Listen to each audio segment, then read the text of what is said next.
Our online study programs come with a great feature that allows you to view and search the full transcript for each video.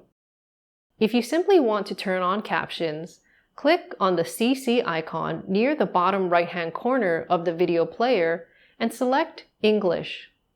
You can do the same thing to turn them off.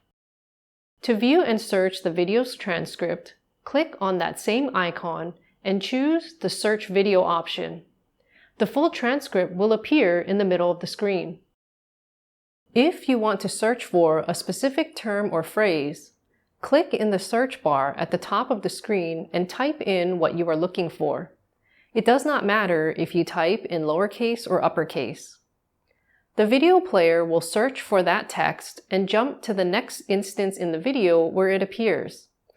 The number in the rightmost part of the search bar tells you how many times that text appears in the video.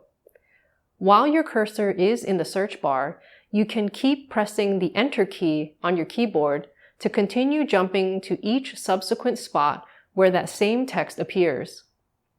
If you click on any part of the transcript, it will automatically jump to that spot in the video lesson. When you are done viewing the transcript, you can click on the X in the top right corner to close the transcript.